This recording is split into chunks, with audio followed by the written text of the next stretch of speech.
Hello, I'm Ethan Chazin, a New York-based organization development coach. As we head into the new year of 2024, I've had a few conversations recently with senior executives and business owners, and there seems to be a prevailing mindset relegated to thinking of Gen Zs as the future largest group of workers in the American workforce. So a lot of the thoughts and comments that have been made to me map to what I refer to as subconscious bias. And so I want to spend a little bit of time today clarifying and enlightening as to what subconscious bias is, and also the dangerous ways in which it clouds our judgment and muddies the water of our understanding of others, which prevents us from having meaningful relationships with other people that we work for, or who we work for, or who work for us. So without further ado, I'd love to dive into today's topic of subconscious bias. And so subconscious bias, when we think about what it is at its deepest level, it is the attitudes and the stereotypes that affect our understanding of others, our actions towards others, decisions we make, often about other people, in an unconscious manner, which means we're not even aware that we're doing it most of the time. And so these behaviors, this unconscious bias causes behaviors that happen in our unconscious mind, but because of that, it causes us to have certain feelings about others with regard to other people's race and ethnicity, age, religion, their physical appearances, their political beliefs, perhaps, sexual orientation. And again, these are happening and have been formed in us at an unconscious level. So it clouds our judgment, often without us being aware of how we're thinking and feeling and therefore acting towards others. So what do we know? This thing called the unconscious bias happens at a relatively early age, developmentally, in our pre-teen years. And it has real, potentially dire, negative, critical impacts in terms of how we behave and think and act towards other people, especially about our relationship cultivation.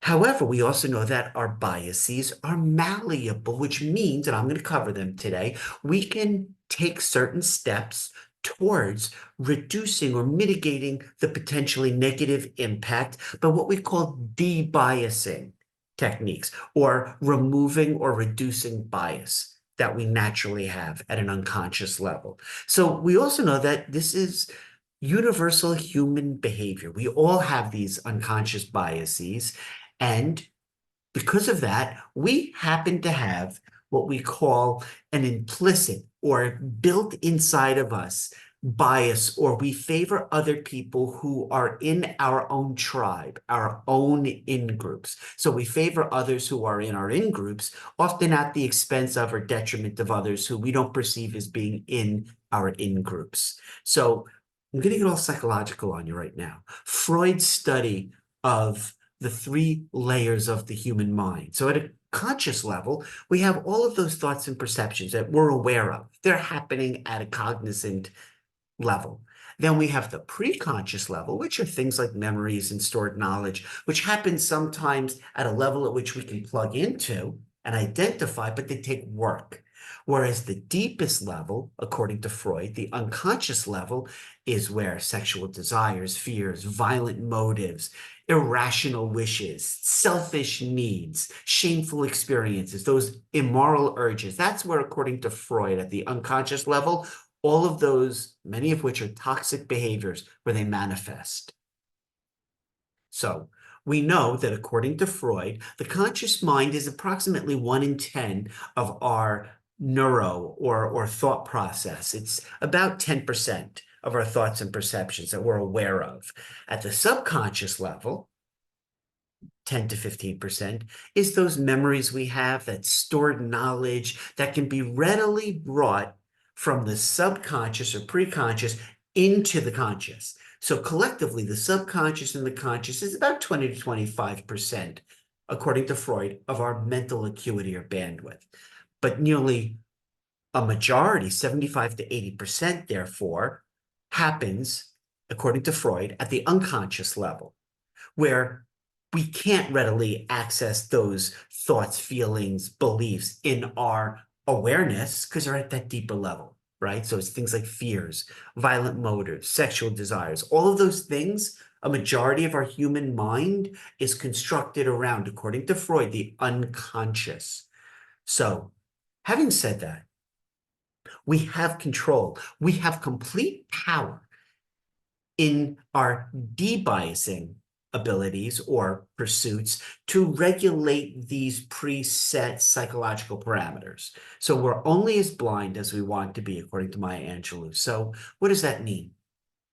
Implicit social recognition means that we, as human beings, remember, this is a universal behavior, subconscious bias, we all form these connections in our mind, these neural logical bridges between items, elements, and our belief constructs. So we need to, these implicit social recognitions or faulty connections, what we're talking about is rehardwiring our subconscious connections. So blind spots.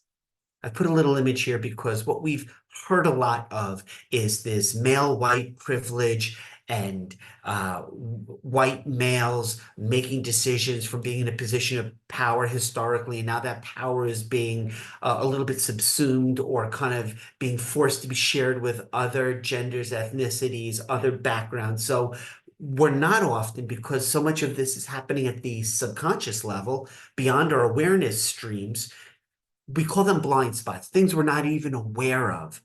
Things like access to resources, education, upbringing, material objects, places in higher education. So those things that we collectively call blind spots. And now we have to kind of strip away the veneer of what exactly is bias, because we can't tackle it in ourselves unless we have a keener understanding of what it stands for. It's where our minds deviate from rationality, which is kind of the way our cognitive or cognition thought processes, our system of thought processes operate.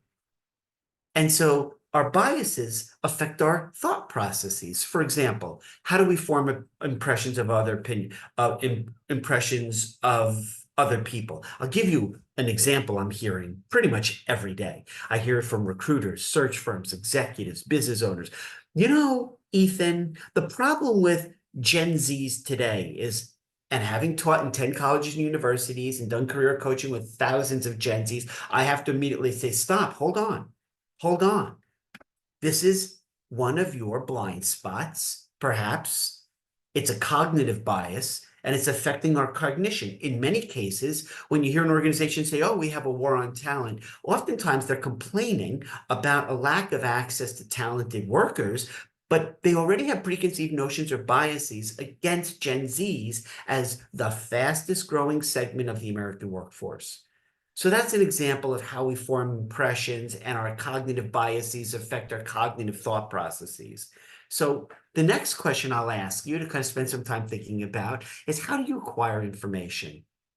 So what we do, it's called the ostrich effect. As human nature, we may often bury our head in the proverbial sand of not gathering new input or experiences or information that would contradict a preconceived bias. So, for example, all Gen Zs are lazy, or they don't value work, or they're not loyal to the organization. We may bury our head in the sand by not having networking events or going to colleges and universities or be active in the academic institution where we're an alumni of, where we limit our interaction with those people in order to maintain those cognitive biases or unconscious bias. So how do we prepare for a future? How do we move forward, understanding full well that we all possess these biases? But as I said earlier, they're malleable. There's an opportunity to alter them. So we have certain kinds of bias. I'm just going to walk through them really quickly. And then if you find this interesting, because I don't have enough time to do this justice, just let me know and I'll send you the PowerPoint. And we can talk through some of these as they apply to you, your coworkers, your organization writ large. So the first is availability bias. Those things that we have the strongest bias tendencies towards, those cognitive bridges, are the things that are most recently in our mindset. So for many people who are business owners, entrepreneurs, people who are in career transitions, when they come to me for coaching and employee training and development assistance, that availability bias is top of mind. So it's the things that happened during COVID, for example. Confirmation bias is the way we, as the human animal, go out and seek or avoid information that will confirm or strengthen pre-existing biases. You know, all Gen Zs are this, all immigrants are that. We may seek out the information to confirm our pre-existing bias, or we may avoid information that runs contrary to our pre-existing bias. So optimism biases, we're more likely to adjust our beliefs in response to positive information, which is why we have to exhibit practical reality in terms of overcoming that kind of behavior. And the way to do that is prospective hindsight, meaning imagine that whatever decision we make, or we just went through the end of 2023, so I'm sure you did some kind of annual strategic planning for this 2024. Imagine that the decisions that we've made, or maybe some of them, turn out to be poor. We need to think about what led us to favor those decisions or initiatives, and what might we have done or could do differently. So that's a way with mental acuity to apply debiasing so that we avoid this optimism bias. And there's something called present bias, natural inclination to do what feels good now rather than what may be good to do in the future. And where that plays a role is when I ask organizations or individuals for their planning around their people development, their strategy, and their operations, they'll say, well, you know, we did this before, or we feel really good about this. And I'll be, hold on a second, let me interject a dose of potentially uncomfortable reality. But let's talk about that for a minute, okay? That's debiasing, where we talk about what's called temptation bundling as an activity. So we take something that the organization or the individual knows that their team or their business can be successful at, and then we bundle that with something that's a little bit more challenging or more of a longer term payoff. So we're getting away from doing things that lead to potentially immediate success, but that may jeopardize future or long-term outcomes. So these are the kinds of bias that are implicit in individuals and in thus organizations. So this debiasing process, first of all, something that happens where we say, aha, this is me doing that again. And I'll just stick with thematically because I've heard it so much recently, is Gen Zs are, or Gen Zs as employees are not. So when we hear that in ourselves, or now that I've mentioned it to you, if you hear it in anybody else, you can say, oh, that's a cognitive bias. If I agree with what they say, it's one that I have. But certainly when I hear somebody else say it, that's a cognitive bias has been verbalized or articulated. Then you have to become aware of the bias, which you do. And then you say, you know what, this has been triggered. We need to address this. And I think this is really important. When I see it most is in leadership team coaching and training and development that I do, whether it's one-on-one leader coaching or team-based. They have all of these cognitive biases that, because they're the in-group, they're the tribe, they're the leadership council or senior leadership team, they perpetuate some of this cognitive bias.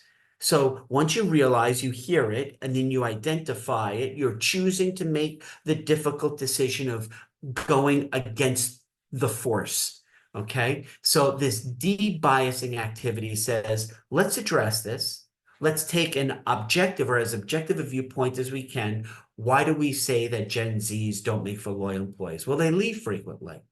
Well, to counterbalance that, I often say, do you know why they leave? Do you know what they wanted from your organization? Do you know why they came and stayed at your organization? Do you know what they were looking for to receive that they may or may not have received? So we really want to strip away the veneer of that knee-jerk cognitive bias or bridge between faulty assumption and wrong negative outcome.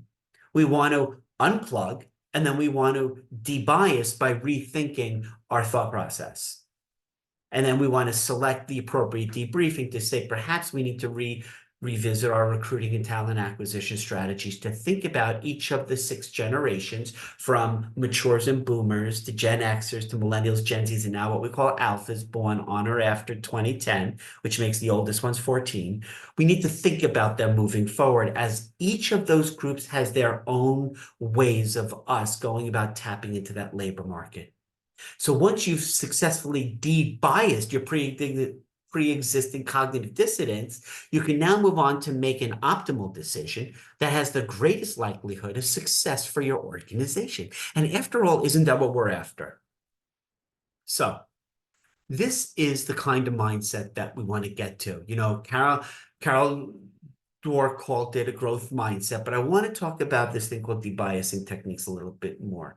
We often don't have the collective set of perspectives in our leadership team or ourselves to do justice to being aware of blind spots and subconscious bias. So you want to solicit feedback from everybody.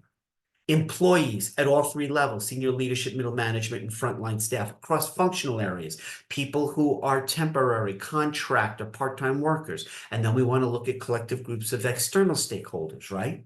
We want to look at clients, potential clients, vendors, partners, subcontractors, government agencies, funding sources, banking institutions, all those external and internal groups of individuals. We want to solicit as much cognitive capability to give clarity to those subconscious biases and to de-bias our faulty thinking that's holding our organization and ourselves back.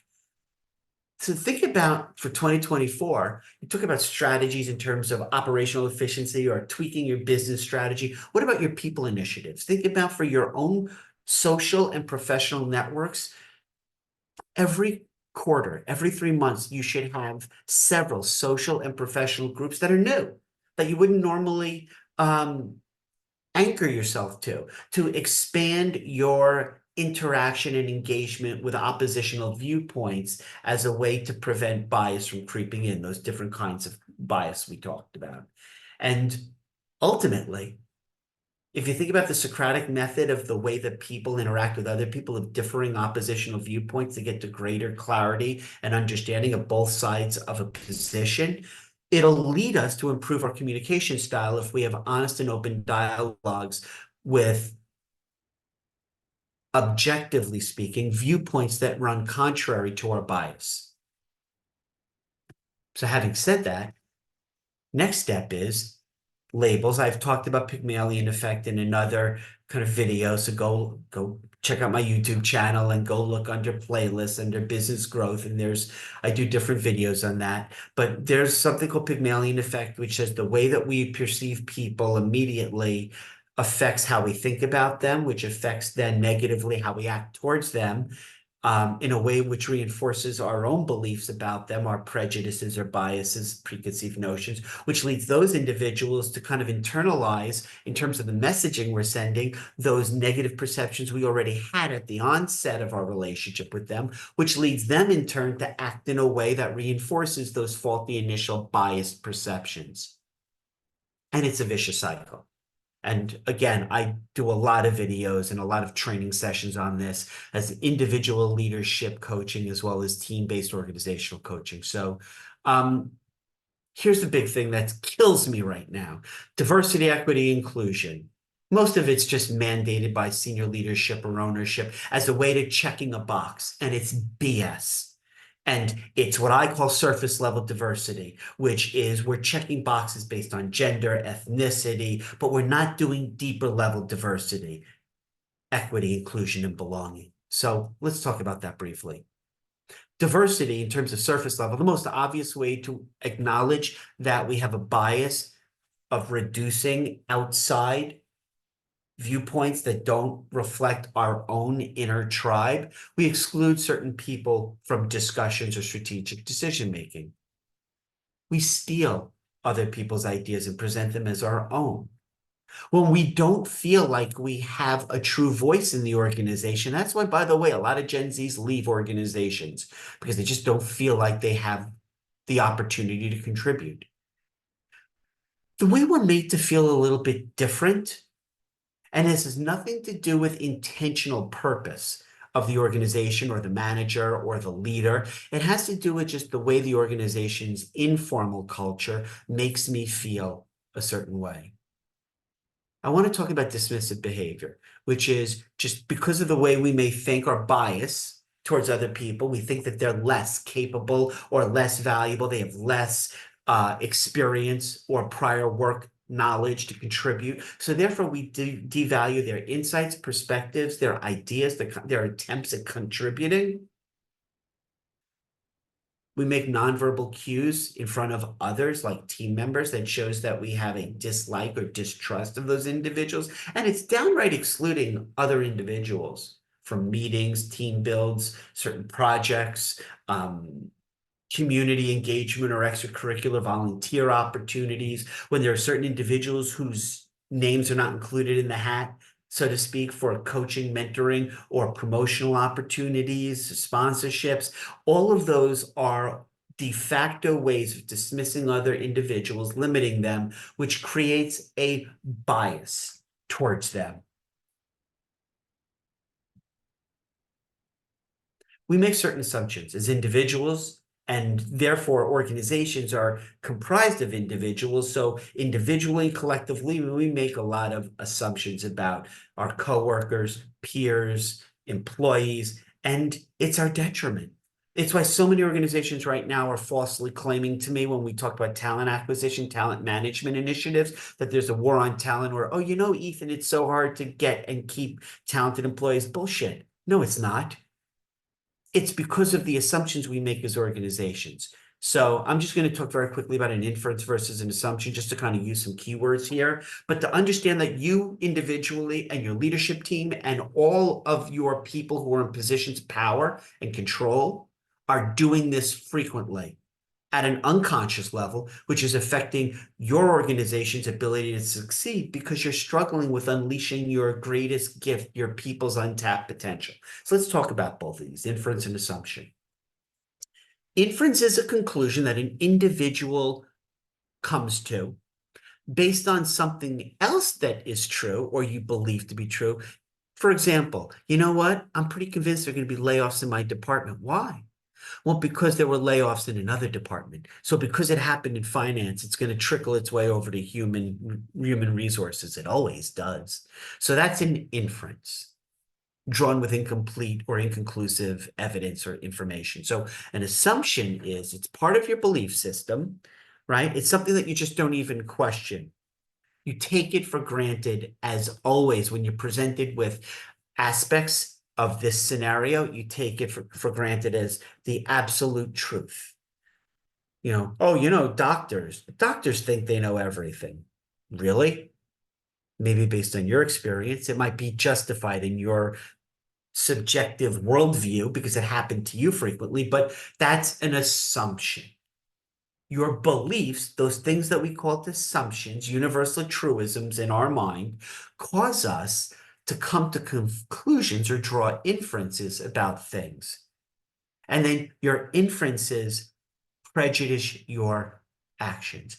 And how do I see this happen? For example, we talk about human capital in organizations. Well, it has to do with recruiting sources. You may have a preset notion of we only want to recruit from certain universities, four-year institutions, Ivy Leagues. We only want people for this role, let's say senior accountant, who have a degree in finance, majors in economics, and minors in. And I see this play out all the time, by the way. And these are dead. These are false ways of thinking about the world from a 20th century perspective. Welcome to the 21st century. Look for assumptions in your organization, and I guarantee you, you had a ton of these in your 2024 strategic planning. Because in my consulting practice, I would argue with clients and potential clients constantly about questioning the assumptions that they were making. Most of the statements people will make, you know, this always, or they never, or when this happens, it's because, or ever since COVID, there's been a global challenge on microchips as part of the supply chain challenges, or, you know, with AI and ChatGPT today. I'm like, hold on a second, just time out. let's rethink that thought process. So you want to always question your assumptions because they're so often at a subconscious level drawn by inference and assumptions that are they don't stand up to logic. Last thing we want to do today is talk about the six, or mostly five, generations of worker and what makes each of them tick. Now, granted, I'm about to go into some pretty broad sweeping generalizations. I'm just kind of giving you a mosaic of the landscape, kind of enough dots for you to paint in, a paint by numbers, but understand that there's subtlety in each of these segments, but I'm painting in broad strokes. So matures were born before the end of World War II. They constitute about 1 in 10 American workers. They're influenced because of World War II and Korea, and to a lesser extent, Vietnam. They're influenced by, and this is speaking of the American workforce, they're influenced by military. They're approximately 30 of the 330 or so million Americans. They are the most affluent, have the most discretionary income. They're what we call the first generation, and their whole construct, their affect, their behavioral construct is built on delaying gratification. So we work first now and reap the rewards of hard work so that maybe in the future we'll derive some kind of pleasure or benefit. Then after World War II, and all those soldiers came back from being at war, there's a bunch of loving going on, a whole bunch of babies being born. So the baby boomers between 1945 and 64. So from end of World War II to LBJ, they were the great generation with a very interesting set of characteristics around phenomenal creativity and narcissism, self-need, self-love. They were the me generation, the most influential group in America, about 80 million people. They're self-confessed, they are workaholics. And work ethic, by the way, is defined by length of tenure. So when you see people of a certain kind of mindset of they equate loyalty to an organization of being, well, I worked there for gold watch syndrome. Well, I worked there for 35 years until I retired. Great. To them, it's incredibly important to be a member of a team, a high-functioning team, and them a contributing member to it. And contributors to a team, those people who are looked to for input and can be relied upon, they're cherished. What's happening now in America, and you've seen it for years now, is the reconstitution of the American workforce with boomers and matures leaving the workforce, tens of thousands of them every day, often unwillingly, but sometimes willingly. They're retiring and leaving the workforce. And that is a challenge because that group of individuals, those 80 million, are hardwired into valuing trust and loyalty, responsibility, and they distrust authority because they came of age during Vietnam. So I hope this is helpful for baby boomers. Gen Xers and me. We were born between LBJ and MTV, 64 and 80. We are the prove it to me generation, 45 million people. We're loyal to other individuals. We're not loyal to organizations because we saw too much of what happened when our parents and grandparents went through layoffs, downsizing, outsourcing, offshoring. We were the first generation that became known as job hoppers. And so the mindset that describes us as carpe diem, let today form where we are. And so that's why you see the greatest number of entrepreneurs outside of 20-something-year-olds, the greatest number of entrepreneurial individuals are Gen Xers because they're always looking for opportunities outside of the indentured servitude of a day job. We grew up with AIDS and MTV, so institutional and social uncertainty. We value flexibility and options in our career work-life balance and achieving whatever modicum of job satisfaction we can. Now they're millennials born between 1980 and roughly 1996 or thereabouts, 53 or 54 million people strong, $172 billion in power, in spending power. Hardwired to instant gratification, me now in my job, me now in my career, me now in my professional development. We need feedback constantly. We've got to know how we're doing. And this is the first group of individuals, professionals, who predicated their sense of self-worth and value on their engagement in communities, volunteering, community activism. And they have a lot of outside interests, and you as an organization need to not only understand it, but benefit from it. The reward for them is time. That whole Google, blue sky, take one day every week of thinking on things that are unrelated to your day job, your business at hand, to come up with new ways on behalf of Google to change the world for better. Their focus is on paying off those lingering student loans, starting families, and they want paid leave to take advantage of work-life balance. You can see that they seek meaning in work. Their career goals for many millennials are around becoming wealthy and famous to a lesser extent, but they're the first generation, let me say this very slowly, the first generation to face a new age of automation. We talk about the social commercialization of the internet from the mid 1990s, but we see it now with ChatGPT, AI, automation, robotics. You see the constant transformation of the American workforce and the global workforce that it's connected to. Technology has been a driver in their career and professional development, their ascension professionally. So now we have Gen Zs born between 1996 and 2010. They came after the millennials, which means that they care more in the aggregate about technology, meaningful diversity in the organization that's lucky enough to have them, money in terms of compensation, but not just in terms of pay, but the whole bucket of compensation. They grew up with technology and social media. They came of age during 9/11 and the Great Recession. They came of age. They saw what happened to their parents and families, their grandparents' lifetime savings, and how organizations cast their parents and grandparents off as if they were meaningless cogs in a machine. They're insecure. They're unsettled. You may say they were coddled by us Gen Xers, that we put them in bubble wrap. We protected them from many of the things we struggled with as the generation that came between the boomers and the Gen Zs. So they were insulated in certain regards or treated a certain way by us, and they have greater expectations. They have phenomenal education and training. They value security. That's very important to them, which is a lot like boomers and matures, less so than millennials.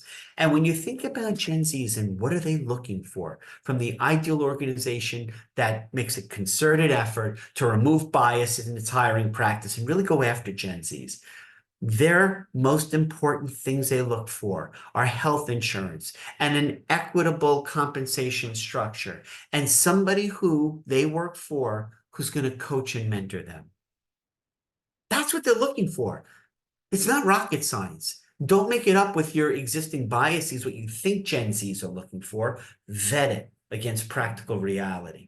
They are powerfully innovative and entrepreneurial. I know. I've taught, again, in colleges and universities, undergraduate, graduate level, I've taught engineers and people who are in product development roles. It is phenomenal the way that they think. You just need to tap into that pool. And then, of course, the newer generation, the ones born on or after 2010, they don't understand a world before technology. They have lawnmower parents, like millennial parents. Instead of us Gen Xers wrapping them in bubble wrap, lawnmower parents remove all obstacles in front of them. So they're the ones who not only think they get a gold star, they're given the book of stars and they get to pick and choose by themselves. Their parents have been the ones who have called me when I'm teaching classes, arguing over a grade that I gave their students. So we have to understand them, that they're literally the oldest ones, just starting to go into high school. The most popular word when they were born was app. So we want to think about that. So that's kind of the walk through the different generations at a high level. So I want you to think about some of these things. Why does all of this matter? Unconscious bias, because it affects everything. It affects everything in your own world and your organization. It affects how you think about your subconscious forms ways in which we think about things, how we see the world, how we interact with others, the values and opinions and behaviors and attributes we ascribe to other people, and therefore the predetermined in our unconscious, the predetermined biases that are holding us back as business owners, as potential leaders, as executives. It's holding us back from being the fullest manifestation of what we could otherwise achieve to, but it's also limiting the organizations we work in because of this collective unconscious baggage or chains that are weighing us down. Now more than ever, we need to be aware of our bias, de-bias where possible, and infuse our own mindset and our organization with new ways of thinking that open up our individual and collective creativity, problem solving, critical thinking, team building, collaboration, recruiting, hiring, retention, communication. All of those things emulate and occur because of our ability to reduce the inherent humanistic bias in all of us. So if you have questions about anything I covered today, I realize it was lengthy, but if you have any questions, I'd love to offer you an opportunity to just schedule some time to talk through how this is impacting your organization. And let me leave you with a thought. What would you do and your organization do if you didn't change this behavior? You may have identified some problems as I was going through today's webinar in yourself and your organization. What happens next year, 2024, if nothing changes fundamentally? Because you can't fix or you can't expect to receive a new way of achieving results if you don't change the way things are being done. So my final thoughts, think, think, think. It'll hurt like hell, but you'll get used to it. So this way of addressing our subconscious bias and our own blind spots will open up a wealth of opportunity and new ways of achieving success in 2024. Tools to work with, a really great book by Kenneth Wapnick, The Unconscious Mind is Pure Genius, and also The Everyday Life and the Unconscious Mind by Hannah Curtis. Two great resources.